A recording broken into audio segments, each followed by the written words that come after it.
ഉച്ച കഴിഞ്ഞു വന്നിട്ട്. എന്നാൽ പോയി പ്രാക്ടീസ് ചെയ്തിട്ട് കേട്ടോ. നമുക്കിട്ട് അവിടെ വന്ന് കിടപ്പുണ്ട്. കേട്ടാ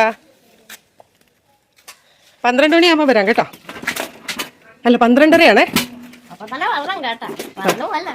അവിടുന്ന് നേരെ ഡാൻസ് ക്ലാസ്സിലോട്ട് വെക്കും. യൂണിഫോം ഇട്ടുകൊണ്ട് പോയാൽ മതി. എന്ത് യൂണിഫോം ഇട്ടുകൊണ്ട് പോയാൽ? ഓഹോ അങ്ങനെയാണോ? എടാ നിന്റെ സ്കേർട്ട് അടി കുഴപ്പമില്ല, പിടിച്ചാൽ മതി അങ്ങനെ കേട്ടോ. സാറ്റർഡേ മോർണിംഗ് പാറക്കുട്ടി സ്കൂളിൽ ഡാൻസിന്റെ പ്രാക്ടീസിന് പോയിരുന്നു.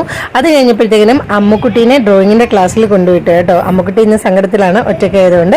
അത് കഴിഞ്ഞ് 12:30 ആയപ്പോഴത്തേക്കിനും പാറക്കുട്ടീനെ സ്കൂളിൽ പോയി വിളിച്ചുകൊണ്ട് വന്നു. വരുന്ന വഴി പാറക്കുട്ടി ഡാൻസ് ക്ലാസ്സിൽ പോകുന്നില്ല എന്ന് പറഞ്ഞപ്പോൾ പാറക്കുട്ടിയെ സോപ്പിടാൻ വേണ്ടിയിട്ട് ഞാൻ ഒരു ജ്യൂസ് വാങ്ങിക്കൊടുത്തു കേട്ടോ. ആ ജ്യൂസ് കുടിച്ചു കഴിഞ്ഞിട്ട് അത് വീർപ്പിച്ച് ചവിട്ടി പൊട്ടിക്കുകയാണ് കേട്ടോ. അത് പൊട്ടിയില്ല. അപ്പോൾ അതേ നമ്മുടെ പാറക്കുട്ടി ചമ്മിപ്പോയി. അപ്പോൾ ഇത്രയുള്ള വീഡിയോ ഇഷ്ടപ്പെട്ടെങ്കിൽ please like, share and subscribe. Thank you for watching.